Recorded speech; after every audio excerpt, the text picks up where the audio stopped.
Well, we have to welcome back our managing editor, Elvis Kwashi. Yeah, good morning to you, Mr. Elvis Kwashi. But look, let's do the discussions. We have Kwame Agboja. Kwame Agboja is an architect or quantity surveyor by training, I think one of them. But he's a member of parliament for Adaklu. Which one? I'm an architect. Architect, right. Charlie, Akito. You know Bookroff. Oh, why? Why? But one intelligent person we have in our country is the chief executive of the land, Nana Addo Akufo-Addo, was at the UN General Assembly, gave a great speech. And what would you say about his speech yesterday? Well, I didn't. Because you're in NDC. No, because I don't know the time they did it, but we left the chamber almost 8 p.m. trying to do what he wants us to do. So I haven't paid any attention. So I've just seen the headlines. I didn't watch the news as to what he said at all. This is what I'll do this morning. I'll apprise you of the good things the president said. We start with an insert of the president giving the speech before the General Assembly. We know we must get our population educated and trained, and we are setting about it. We must address our infrastructural deficit. The traditional methods of tackling this problem will not provide the answer. We're looking for new ways to resolve it. Ghana, like many countries in Africa, is forging relations with China to make arrangements to help address part of our infrastructure deficit. This is not a uniquely Ghanaian or African phenomenon. It has not been lost on us that the developed, rich, and well-established countries have been paying regular visits to China and seeking to open new economic ties and improve upon existing ones. It is also not lost on us that a lot of anxiety is being expressed about the possibility of a recolonization of the African continent by a new power. We should indeed learn from history. It was at the turn of the 20th century that China's first railways were built by Western companies, financed by Western loans to a nearly bankrupt Qing dynasty. And it was under those circumstances that a strategic port called Hong Kong was leased for 99 years. And the rest, as the saying goes, is history.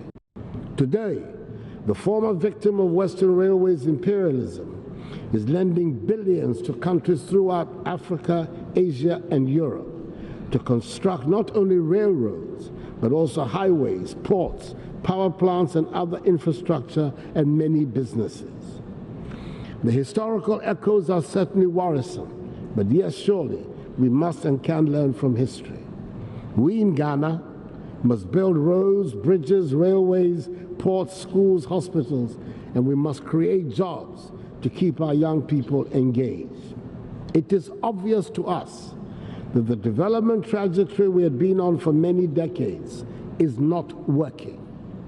We're trying a different one, and we would appreciate the support and goodwill of the world, especially in helping to stem the huge flow of illicit funds from the continent. Well, that was a great speech there, and if you look at the commentary and the accolades coming from that speech, you could know that the president is always good when he gets to the international stage to be poignant with his messages and the content of his speeches. And well, what do you make of it? He spoke lengthily about the paradigm shift or development that Ghana and the rest of Africa needs to undertake, and then our relationship with China and why we are embarking on this whole journey. Well, good morning to you, and good morning to your cherished viewers, especially those viewing from the Adaklu constituency. This is a ritual. Every year, the UN General Assembly gathers, and every leader of a sovereign state goes to try to make a showing and say something. So this is nothing new. I mean, I've just watched the president speak a lot of English. I haven't heard anything that he said which we already don't know. He talked about how we should educate our children. Are we not educating our children? We are. But what we need to do is to do more in terms of inclusion and in terms of quality, and make the provisions for those things to happen. He talks about infrastructure. I'm not yet aware that he's even built a KVIP in the 2 years that he's been in government. He talks about infrastructure deficit. In fact, this current president was handed over A quite significant amount of investment. Some of them almost completed, some of them now being completed. I'm sure he would emerge from Terminal 3 or something, maybe if he likes, when he returns. Those are all infrastructure that has been put in place. I believe we should do more, but he spoke about something that is quite significant in terms of our relationship with our development partners. Every nation has to put their priorities right in terms of, if somebody says I'm your friend, what do I get from him? It's not like being a schoolmate where because you sat in a class, so he's forever your mate. But when we're talking about development partners, we should be able to tell what do we get from you. And indeed, I think Ghana gets a lot of assistance in these days from China. There's no doubt about it. Atuabo, there are many things that China do, but that doesn't mean that we should do this blindly, to the extent that one day we'll wake up and we are not in charge of anything. I think these are the things, and indeed when you are in the West, you will see the apprehension. Nobody says that China is not. China is investing heavily, even in the West. I mean, China tried to take over, global companies, that are US-based or European-based, but for reasons, sometimes they tell you security reasons, they wouldn't allow them to do that. So these things, we need to look into it, but I haven't heard anything that tells me what the president wants the world to know. So, okay, he's saying don't be afraid of China investing heavily in Africa. So does that mean that if China keeps giving us loans that we may end up not being able to pay, we should take it? I don't think that's what the issue should be. But he seems to speak of a certain shift in thought as far as the paradigm is, and how we need to relate to China as an emerging superpower, vis-a-vis having a certain introspection or retrospective relationship or recall of how we related with the Europeans before they became our colonizers and throughout that period, and since we've related to them after independence. That's almost like a paradigm shift. It's quite different in what the thought has always been, even for your party and in what way? In fact, there has been more investment from China under the NDC than so far. I mean, who says we don't recognize that there's a lot of capital and know-how in China? It has been coming. So your point is, well, we need my point is, he hasn't said anything new. So when you say that he's talking about paradigm shift, in what way? I mean, he's just basically following up and doing exactly what others are doing. If he's trying to say this to the UN, that we in Africa also recognize that, but they already know. That is why they are complaining. Indeed, when you're in the West, you will notice that some Western countries are apprehensive to the fact that when we want to say, our roads are not good, our hospitals are not good, we are not necessarily looking to Paris or London or New York. We are looking at a cheaper option. Why did we have to go to Turkey? In fact, I'm sure if we were to go to London or Paris to get Terminal 3, we'll probably be doing negotiations by now. But guess what? It's done. We are using it. So there's a paradigm shift in terms of where can we get a more accessible capital without attaching certain political things. Because in the past, somebody will say you have to do this in terms of your political structure before you assess. Were you in Parliament when we signed the China deal? Which one? Under the NDC. The 3 billion? No, I wasn't in Parliament. Okay, but you had monitored. And thereafter, yes. You know that we had to pay some penalties as a result, 300 million there were. Well, I mean, every agreement comes with those details. We didn't have to pay penalty because we didn't want to use the money. The Chinese tried to change the goalposts midway, and we said we can't afford that because we were looking for 3 billion, and indeed, projects like Eastern Corridor, the landing site and everything, we're all part of that. And at a point in time... And that resulted in the stall of those funds coming well, exactly. And you know that the issue of the ugly phase of, galamsey and other things started coming, and Ghanaians can't take it.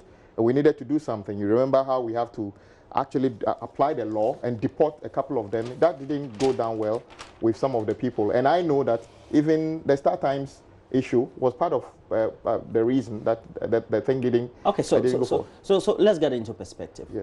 What do you think we're doing right currently with China, and how do you think we're going wrong with the way we're relating to the country? To be honest, I don't even think the government has been clear in terms of whether they want us to do anything new with China. The Chinese companies are coming in droves every day to every ministry, want to do everything. In fact, the Sino-Hydro, let me tell you one thing. One thing about Sino-Hydro is you are a businessman and maybe a lot of people will view us. If China, Sino-Hydro comes to this country, says, I want to invest $500 million in road sector, but I don't want a single Ghanaian contractor or supplier to be part of this. And you tell me this is something we should buy? And can Sino-Hydro build 10,000 kilometers of road? Do you even know where the quarries are in the northern part of the country? So things are like that. I can't buy it. I can't buy the fact that. So your philosophy and your idea and perhaps your resistance to the relationship with China is also on the same grounds as the Malaysian Prime Minister Mahathir, who also says that China comes in and they want to have their own labor into your country. They want to do the work, and it means that they're taking back the money into their country. Is that the same? Exactly. The president talked about unemployment. How can we do that differently? Well, we have to insist that this is a sovereign country. We have to admit that we need Chinese help in terms of capital and know-how particularly. But we can't accept the fact that when you come in, you have to come in with all your labor. I don't think the president is interested in having a Chinese company do everything in this country and for you and I to fold our arms. It has to go both ways. So we are only looking for a partnership. We don't want to be onlookers like the president said. We don't want to be bystanders or spectators. We want to be part of this. The contractor in Ghana who has built capacity. Today, we probably have 30 companies that can actually produce asphalt in this country. So if we're going to have a Sino-Hydro project in this country, I want to see those companies, because they've invested heavily, having the opportunity. I want to see the quarries that exist playing a role. I want to see the carpenter, the mason, the civil engineer, all of them playing a role. I don't want to see a shipload, a plane load of Chinese carpenters coming to this country to go and build a road in northern Ghana. I don't think that is appropriate. Then let it wait. Can we sample authority? We're just 30 million. Our economy is so small. We're even going cap in hand to China to beg. So virtually, we really have no points of certain conditions. Why don't we have certain points of condition? Do we always have a situation where the Chinese come and do everything? No.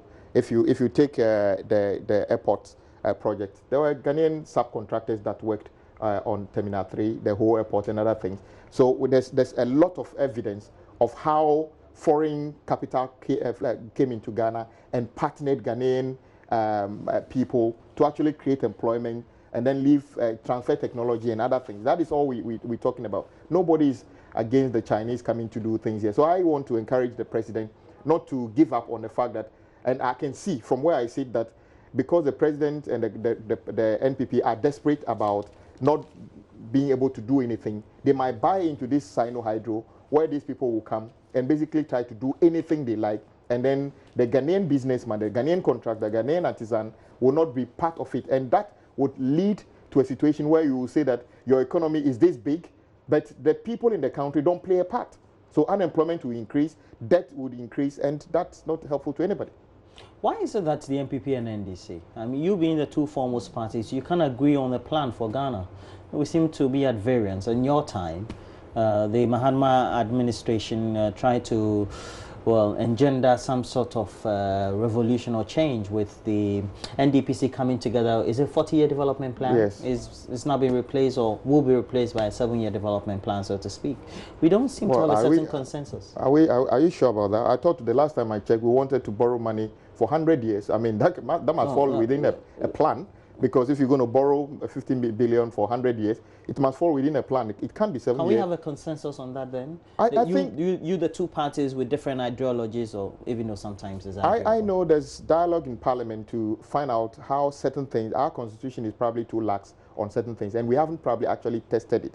Should it be possible for any president to come and, for instance, let's start with the judiciary, and appoint as many as judges they like? Is it okay for any president to appoint the number of ministers? You can even appoint 200.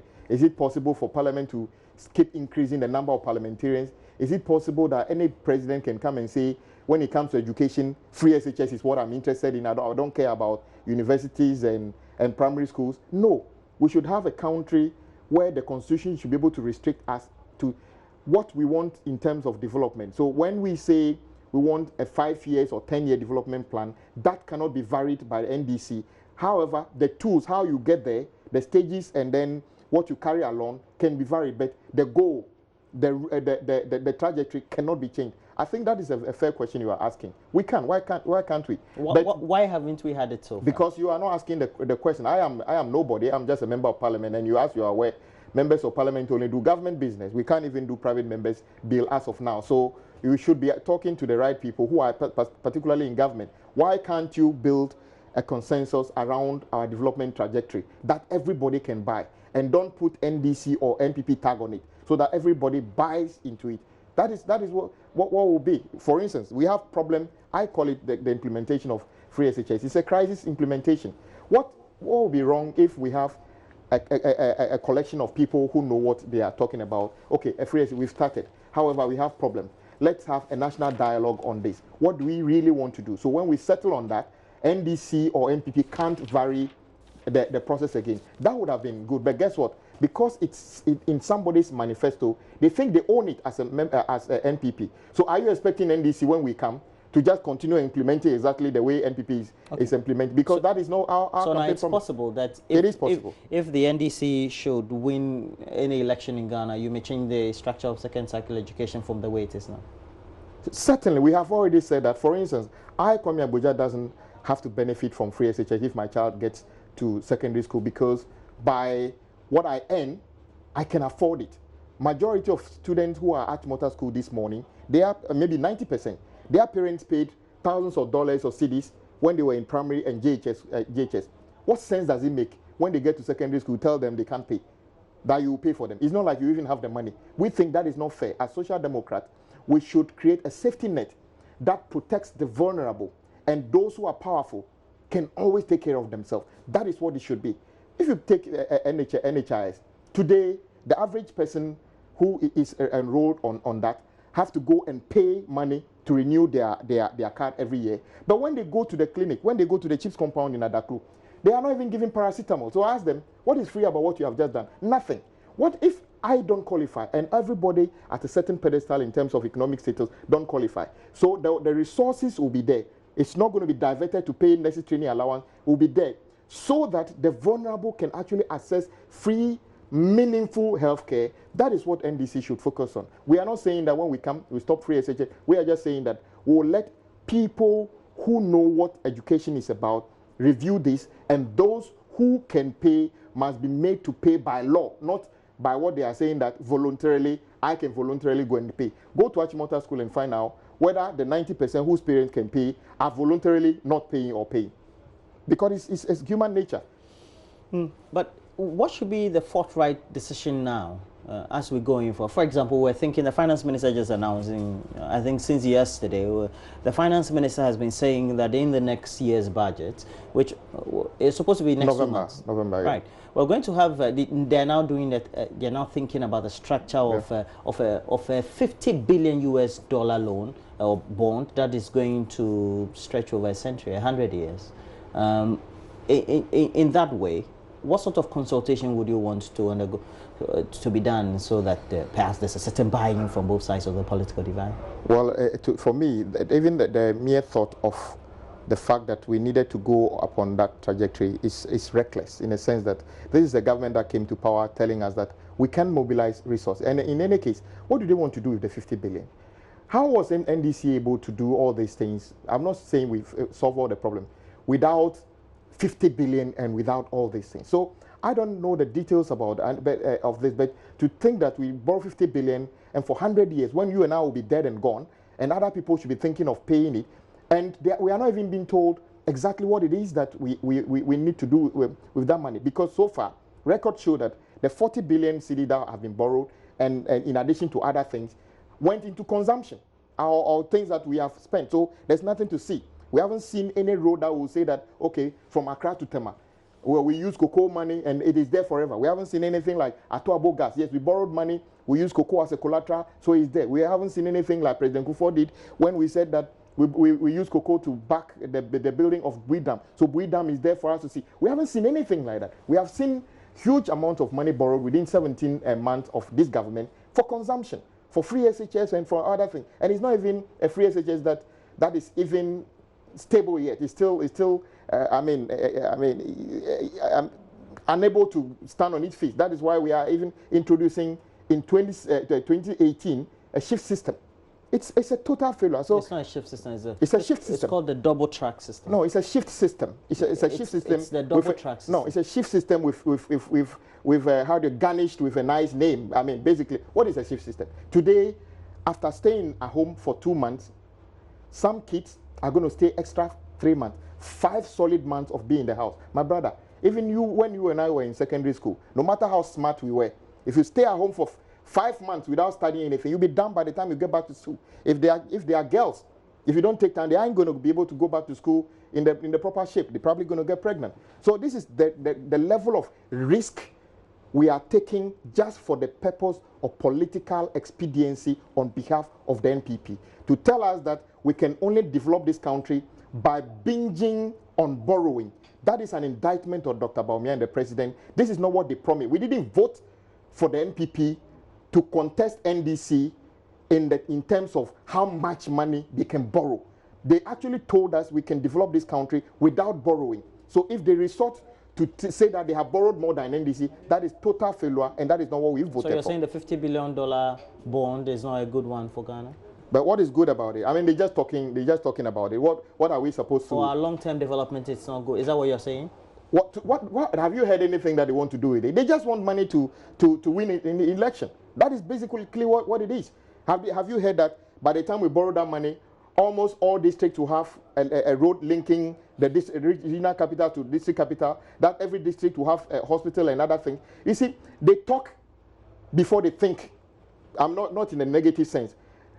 Won't you be happy if they tell you the 50 billion approximately works out to be that 50,000 kilometers of road, 20, maybe 100 district hospitals and other things, so that we can begin to follow. And I'm urging the country, for once, when politicians, political parties outdoor their manifesto in 2019, 2020, be curious to find out where will you get the money to fund it. Don't let any political party promise you anything free, and you never ask, where will you get the money from? When the president was asked the first time, how will you fund free SHS? You remember he mentioned $72 million to BBC, Hard Talk. Is it 72 million today? No, because the guy could tell the president didn't have a clue how much free SHS is going to cost. And guess what? That journalist is vindicated today, because we still don't know how much it's going to cost.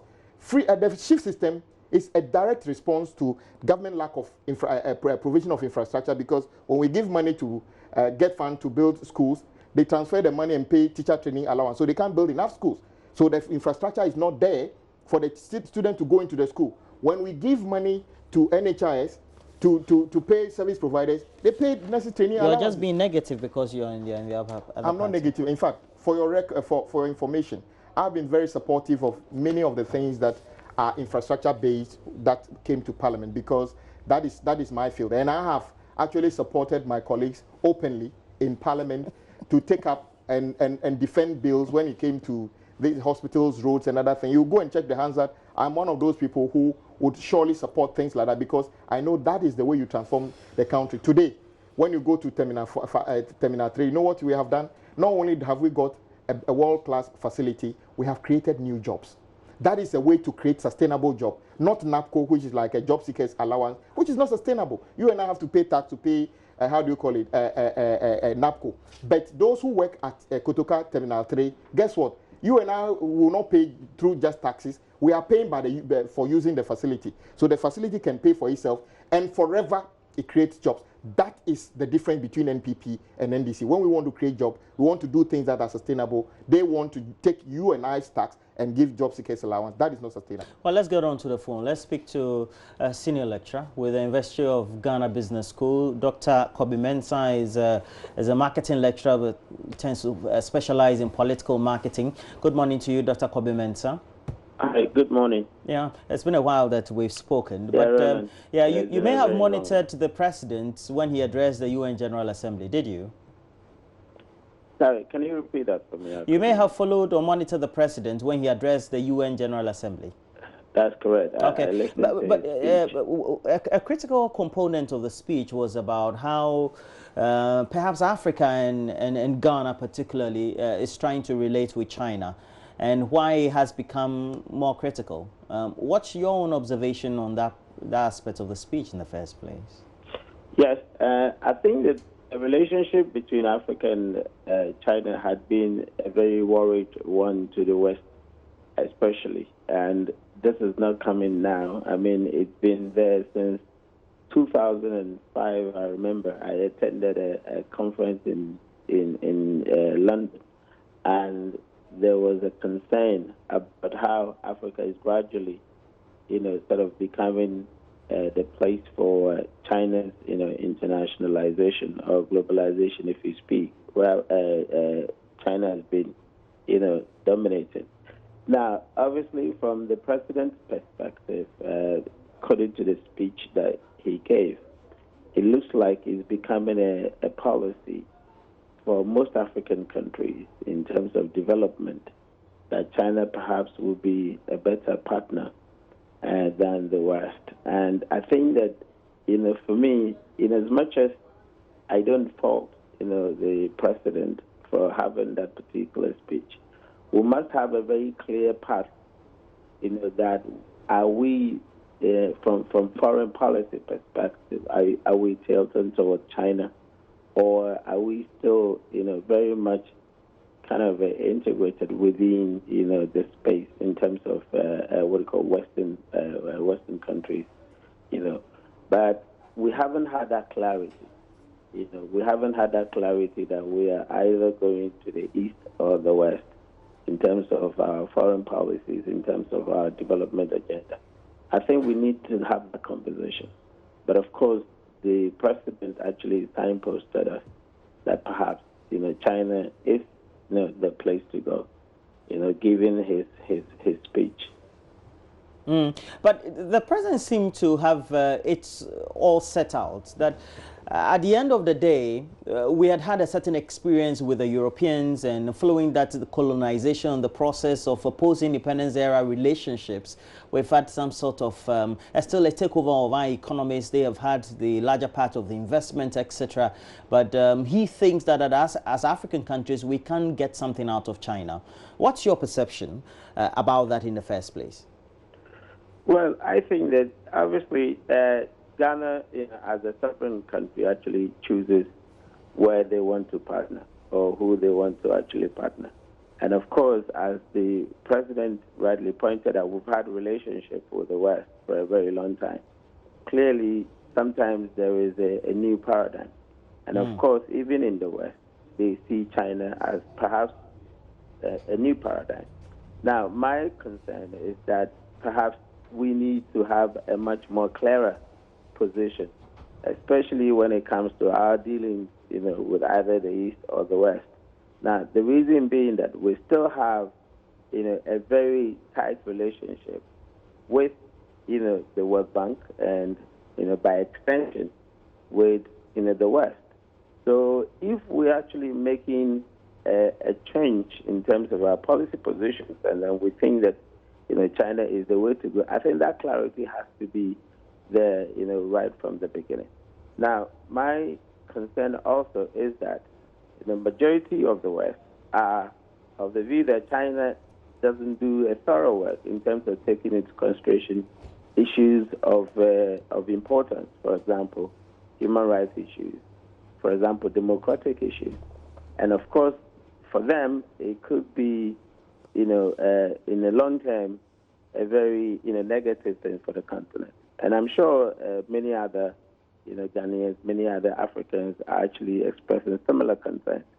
Must we actually go full swing to China, or must we actually, tread cautiously? And for me, I would say that let's just, tread cautiously with China, because the news that we are getting, unless, of course, they are fake news, but the news that people are getting exposed to actually call for concern. And that's why, perhaps some people are actually asking that we probably have to tread cautiously. And if really we are actually going the East, then of course, what are our cards?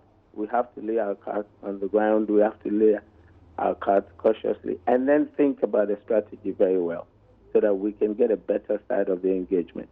If we think the West hadn't been a better engagement, perhaps, then of course we can't go into another bad one.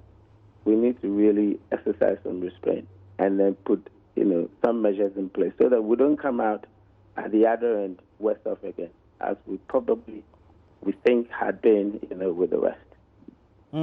Now, China seems to know what it wants. It has a certain blueprint about how on how it can connect its country, the economy, to the West, especially going through the East. And then now they're having all these interconnections with railroads across the African continent and even having flights through the Middle East into Africa and all that. So they have a certain plan.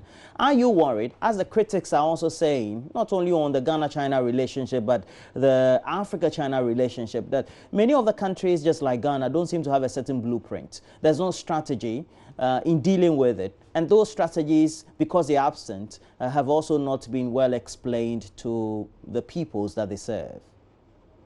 Certainly. I mean, and it also makes it very complicated because we are also very much tied to the West. And I think that, as we think China gives us the goodies without many questions, we're also looking at our shoulders because we're continuously and very deeply, involved with the West. So you pointed out, China knows exactly what they want. What do we want as people? We haven't really drilled down. All that we think we want is money. But that is not it, because we've got to actually explain. If we get the money, for example, within what time frame do we expect that money to actually bear fruit? Now, within what time frame would China actually expect those returns back? And even when they give you the money in return for what? We know that China has a huge population. And I think that anecdotally, people have been expressing concern about China finding ways, to push part of its population into other countries, and as a result, creating jobs for them. Now, this is anecdotal. Of course, this is not scientific, so I can actually say that it's not scientific. But it is a point of concern. And in most Western, practitioners, most Western experts on international relations, on foreign affairs, at conferences have expressed that. Of course, I'm not going to say because they've expressed that concern, we must also take it at that, because obviously they could be expressing concern for their own interest. But my point is that as people with of slavery, of colonization, why don't we sit down and think about what we want and what strategy that could actually give us the best of opportunities, other than going again into an atmosphere where we could as well roll back the successes that our freedom fighters actually had for us. It is a concern. Okay. And we've got to really discuss it. Just give me 2 or 3 more minutes while you're on the line. I have Kwame Agboja. He's a member of parliament for Adaklu. He's also an architect by training. And so please just stay on the line. I want you also to contribute to this controversy about StarTimes is dealing with government, but more so now wading into the retail sector of distributing its decoders and its services by that whole agreement with some 300 is it communities or households, so to speak. And Kwame, I have to ask you pointedly on that subject. We know yesterday there was a ceremony. The Chinese ambassador said that media, the politicians, the civil society, we seem to be misconstruing what the whole intention is, etc. But it's all part of the whole invasion, is that not? Well, you working at multimedia should be even more threatened than me. Why do I say this? I know this business called multimedia has been built. It's a homegrown business. You have been built over the years. Today, there's a multimedia decoder available in Adaklu. I'm proud of that. We are opening up the door when one day government is going to resource or open the door for StarTimes and others to take over what you do. So you should be more scared than me. But you see, when we come to these things, we politicize it, so we don't see the truth. Would you not think that the entire country, including multimedia, would have been on the neck, assuming Lordina Mahama was the one who took donations of T-shirts and money from StarTimes, and then at that same time trying to cut a big deal with government, you multimedia would have been on our neck. How come you're not dealing with it? Is it because we're dealing with that? No, hold on. I'm going to put you guys on the floor, on the theft. Is it because you are in bed with government today? I saw a news item on your online portal that the IMF says that the 2 billion. What do you mean by we're in bed with government? Because you're not asking the right question. Is that a perception? That is my view. That's what I'm saying. That's your perception. Yes, I'm on your We're platform. Not in bed with government. We can never be in bed with government. I am saying that. Where you may have known that constantly. Yes, where did you get we this have raised issues with government. I am challenging on many you, other related I am issues. challenging you, multimedia, to prove with document where you got that news item from. That the IMF says that the 2 billion you are talking about is that not publication. alone. Yes, these are the things that feed into edge government to do the wrong things. So when you talk about StarTimes, I'm saying. So you're saying, well, we don't have the evidence. We have our sources. You don't have what sources? Well, we have sources. IMF doesn't operate on sources. They operate with documents. So I'm urging a multimedia publish the document that told you that the Chinese loan, the Sino-Hydro is not a loan. Secondly, the StarTimes thing is an issue. You know, we work with sources, and as journalists, we're supposed to protect. Yeah, but when you come to mentioning details, how would you feel if you are supposed to be on a point of confidentiality? Tell me information. How can an IMF decision on Ghana be a source of confidence? Publish a document or mention it. This is not about somebody. So that's stealing your position. That's my position, and I'm saying that this StarTimes thing, as you know, we believe that this government is creating a situation where they are complicit in the fact that we saw the First Lady taking donations from StarTimes, and then the communication minister in a hurry to sign a deal. And I'm saying that this communication ministry is becoming a disaster prone. The Kani GVG thing is not out. In fact, we are still doling out money for them for no work done. And now we are talking about StarTimes. We think that you, the media, can help. This thing is a bad thing that is happening. It smacks of a high level of corruption. If you can't call it like that, at least call out the communication ministry. And I'm saying for the last time, you multimedia must feel threatened because you have invested homegrown resources into something that StarTimes is about to be helped by government to do, and that will collapse your business. I'm not threatening you, but I'm saying that look into it. What is going to be the status of multi-TV decoders when StarTimes rolls out all these things? What is going to be the status of that? We will see a homegrown business collapse where people in Adaklu can have. Maybe there's an installer in Adaklu who benefits now, and that is going to be taken over by a Chinese. I don't think that is the kind of partnership I want at all. I want a homegrown business to be supported. Why shouldn't the government say that we want to distribute this? Multimedia, you also take this portion. We will support you just the way we want to do it with StarTimes. That is what we should have been doing. But not, I would never support something that takes away business from a Ghanaian and gives it to a foreigner. I will never support that. That is why I am against even portion of the Sino-Hydro, because they are not allowing a Ghanaian contractor, a Ghanaian civil engineer to be part of that, and that is why I will not support it. Dr. Kobe-Mensah, are you still on the line? Yeah, I'm still You may have followed all the issues up to now, even resulting in that formal ceremony yesterday or on Wednesday of the StarTimes Local Villages Initiative, in which they're going to have viewing centers and some other households in those communities having 6 months free access viewing of programming of StarTimes and its related criticism on the broadcasting industry in our country. Okay, well, I think that first and foremost, let me say that the Honorable, in as much as may have a point, I think that perhaps at some point in time we want to have a very comprehensive discussions on these issues. I can understand the emotions in there, so therefore would make him make those assertions. But I suppose as a country we don't want to sound very protectionist, but we want to do things according to how the international committee actually works.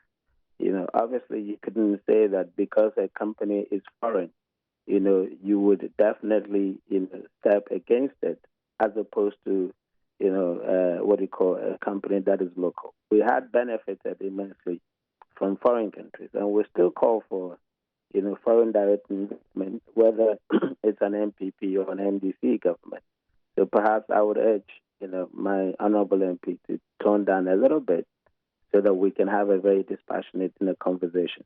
Now, I would say that we should, look into the StarTimes, agreement, not even because I know that there are suspicions about it, but because concerns have been raised by people.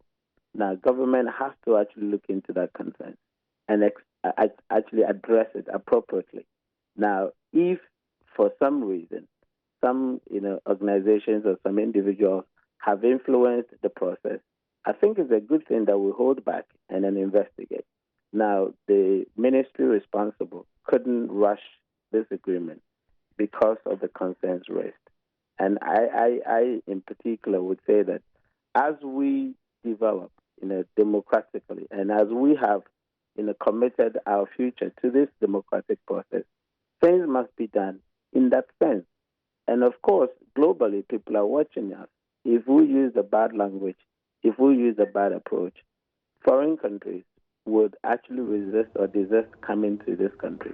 And that's not what we want. Let us make sure that we do things with due process and that we come out with results that every party will be satisfied, both locally and internationally. So that would be my take on that. Well, we wish you a good morning. Dr. Kobe Mensah there. Dr. Kobe Mensah is a lecturer in marketing, but specializes in political marketing a lot more, and has been sharing his thoughts. He's with the University of Ghana Business School. But yeah. Well, I agree with him to an extent, but because it makes it look as if the NDC should be in office tomorrow, we will never deal with China, right? No, that's no. I've already said that we have evidence of Chinese cooperation, and I told you that I don't have much problem with, for instance, Sino-Hydro. The biggest problem I have is whether this thing is a loan. That is why I am saying that multimedia is trying to help government by your publication on your online portal this morning, claiming that, for instance, it's not IMF. It's says, not a claim. We have a source. You don't. And you are challenging it. Yes, I'm challenging. Publish it. Do you have a contrary information? Of course, the document that came to Parliament that we approved all have ingredients of a loan. There's nothing that we did which is a butter. And so you're saying that our source telling us from the IMF, yes, that the IMF doesn't think it's... In fact, I don't think, I would be categorical. IMF never told you that it's not a loan. If you have any contrary thing, what I said, publish it. Because IMF doesn't publish things through your correspondent. They publish things through official document. Secondly, you see, if I get emotional, do you know why I get emotional? Tell me. When I enter this facility, the number of people I see working here, part of StarTimes, if they get to do what they are coming to do, some people here will have to go. When the banking crisis we have now, we have tangible, physical human beings gone to work, gone home, because they can't have a job. So I am saying that I am not against Chinese, American, European investment. I'm saying that we cannot accept something called investment that actually exacerbates the already existing problem. So we should be able to engage the Chinese in a way that augments our progress forward, not to take us back. So I'm saying, but who says that? When I sit in Parliament, I see, including yesterday, many young people come to me looking for a job. Perhaps when the operations of multimedia expands, maybe I can approach you and say, I have 2 people, can you employ them? And you can employ. But I feel threatened because the kind of things that we are asking the StarTimes to do basically takes away job. And the doc said something very important. The Chinese are huge in number. They are also looking for opportunities for their citizens. So they don't mind if you are able to append your signature to a document that says that you can build 10,000 kilometers of road in the northern part of Ghana, and no Ghanaian should play a role. They don't mind. They will take it. They'll be happy to sign it. But our desperation should never lead us to that. So as a member of Parliament, if I cannot get emotional because I can see my people losing jobs and I don't have the ability to provide them jobs, what else can I get emotional about? Would I be happy today if multimedia, decoder doesn't work again and it's about StarTimes? Who says I hate StarTimes? But it should be level playing field. What protection is government giving to local businesses? And who says that in 21st century, in 2018, countries are not supposed to be protectionist in nature? What do you think Trump is doing? He's saying that when he's putting tariffs on other people, he's saying he's protecting his own business. Why can't the Ghanaian also protect their own business? I'm not saying sack Chinese, but what I'm saying is that let's do this in a way that improves the local developer. Well, let's come down and look at some political party news. The former President John Dramani Mahama, one of the main contenders for the flag bearership race of the NDC, expected to be convened before the close of the beginning of December this year. Yeah. Okay. Has been touring the central region, interacting with various members of the party.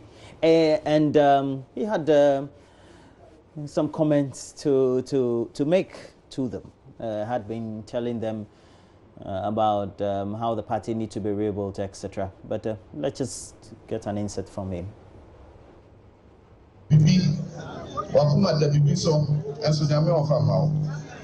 Na yesinia nyambe yebia eye efi se osha nyame ena oma yedi nkubo no efi se yebe for say osha nsuro na osha ansa ena otimi wunye. God knows why he made us lose the 2016 elections. I'm now confident Ghanaians have tested both administrations and have made their decision. I'm also confident that in the 2020 elections, God will deliver victory to the NDC party again.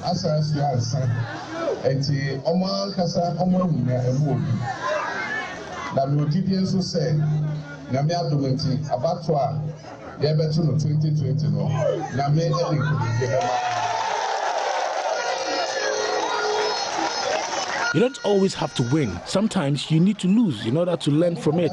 The NDC has learned its lessons and ready to capture power in 2020.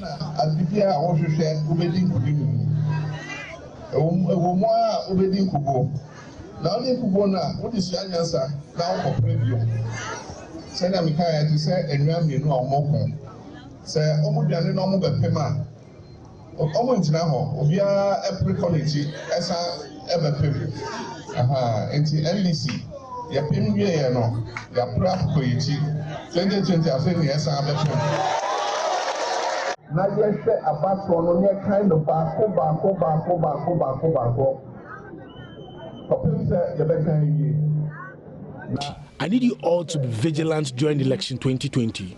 If we do, by the time we finish counting the ballots, I'm sure NDC will emerge victorious.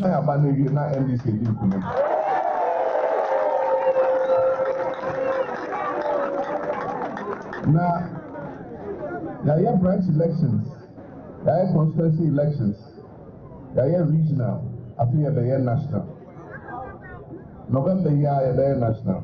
The year November, December, Bronya, Osumayaba, there are a Congress of presidential candidates. Also in December, we will have our Congress to elect a flag bearer for the party. And some of our friends have expressed interest in contesting. That is good, because we all have one aim.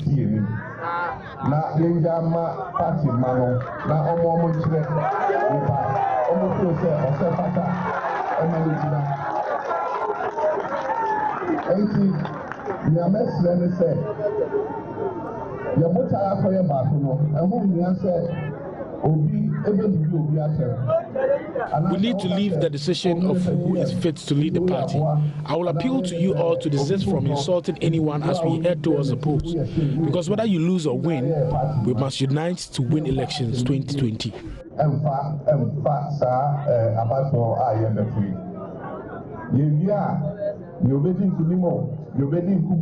Yena besa kabo na 2020 abato no ya corporate enti yina no mo so beba omo ba amunye din na munti omo so na monhwe yo omo so betimi aye na se koba se obi na se fata edanu duru ha e de behu ese edanu duru ha e de behu afotro tintin enti. And the former president had a lot to say, didn't he? Well, he's met his party people, our party people, and it's been almost 2 years since we lost the election. I'm not sure whether he's had interaction with those in Central Region at this level when he left power. I think there will be a lot to talk about. It's just like if your father travels or been away for some time. When he comes home, there will be a lot for you to discuss. So I think it's a good thing. Other senior people in the party who are on the same journey with him have been crisscrossing the country since the beginning of 2017, and I think it's healthy for internal democracy, and it's healthy for the country as a whole. But at the end of the day, he seems to be thinking that, well, the NDC lost the election for a good reason. Well, today, wouldn't you think that if NDC were to be the one in power, that we have a situation where even sometimes salaries of members of parliament delay, that almost all road projects in the country have been abandoned? Dr. Bawumia would have been singing and saying that it is because of the incompetence of NDC. If NPP were to be in opposition and the cedi hit to the dollar is a 5 cedi, he would have been saying it. But today, we've realized that that is not the case. What? The current situation is making you people saints? Oh no, of course, it's making us look far better. And indeed, by whose standards? Ghanaians can see it. If you were to be somebody of the Ghanaian population, including you, I mean, you probably wouldn't say it publicly, but you are probably struggling in whatever you do because the country is in an economic crunch. We can't get anything done. No roads can be done. No hospitals can be done. In fact, we can't even employ people. When we say that people should come and sign up to NAPCO, when somebody finishes a teacher training college or nursing training college or is an engineer, that will sew a jumpsuit for you to wear to identify you to go and work. That is a sign of things that have failed miserably. When we have to introduce a shift system, that is a sign of things that have really failed. So what the former president is basically saying is that sometimes when you lose, it gives you the opportunity for people to assess you independently. And I am sure the average Ghanaian have seen exactly what it is.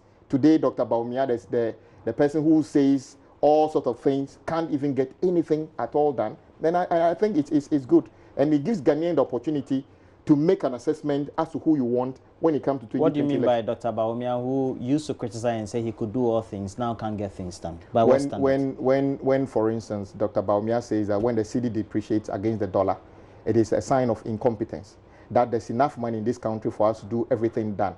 And in front of Dr. Bawumia, last month or last 2 months, we borrowed 8 times when he says that when we come, the things are not going to be like that. When we have a situation where Dr. Bawumia, who says that NDC doesn't read, and a few days ago, he was the one who couldn't read the label on a food product. And somebody was supposed to be in charge of it, a NADMO officer. Why should the vice president be reading something he's about to do? Why shouldn't he read it? Tell me why he should read it. Because he's the one distributing it. If you're going to give an item to your child or somebody, you know what you're giving to the person. Why didn't he read it? And that is what I'm saying. That it's not his job to be making sure that. So is this his job to give the but he's product? Appointed somebody. No, so is this his job to give that thing? In fact, don't forget when he started the distribution, he claimed the items was from him. NADMO is actually just trying to cover up the mess of the vice president. The items, we were told now that a loading boy made a mistake and picked up a wrong one. And I'm saying that if you want to bring this issue, I think the former president is doing the right thing. We would encourage him to tour the entire country, interact with the people, and tell them. Encouraging the former president. Oh yes, you're one of those who signed. You were 94. Yes, in fact, we are 99 at the moment. Which number were you on the list?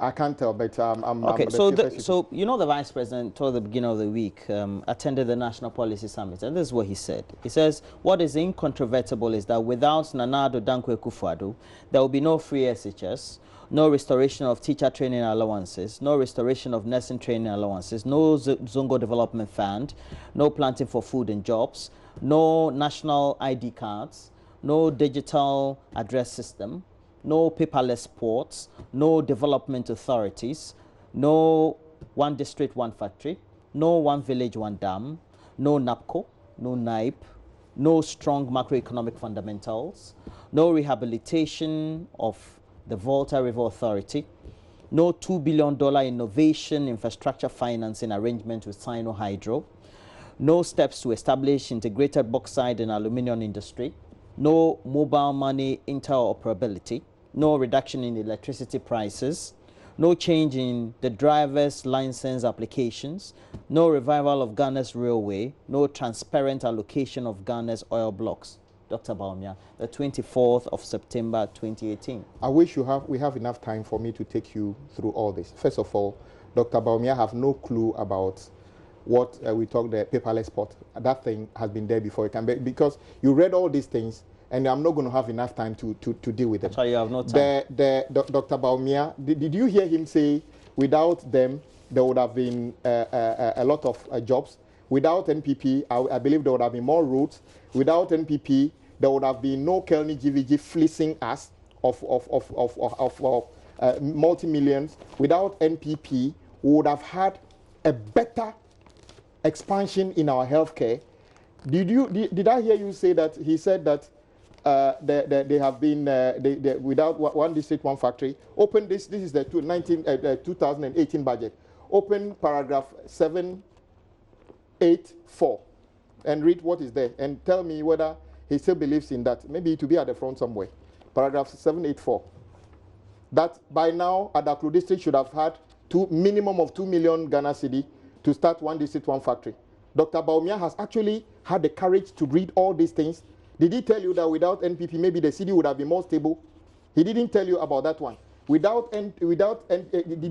Has he told you that the Ghana card is something that everybody has gotten? Is he telling you today that all these things he's talking about? Mr. Kwame Agboja, you're a member of Parliament for Adaklu. Thank you for the conversation this morning.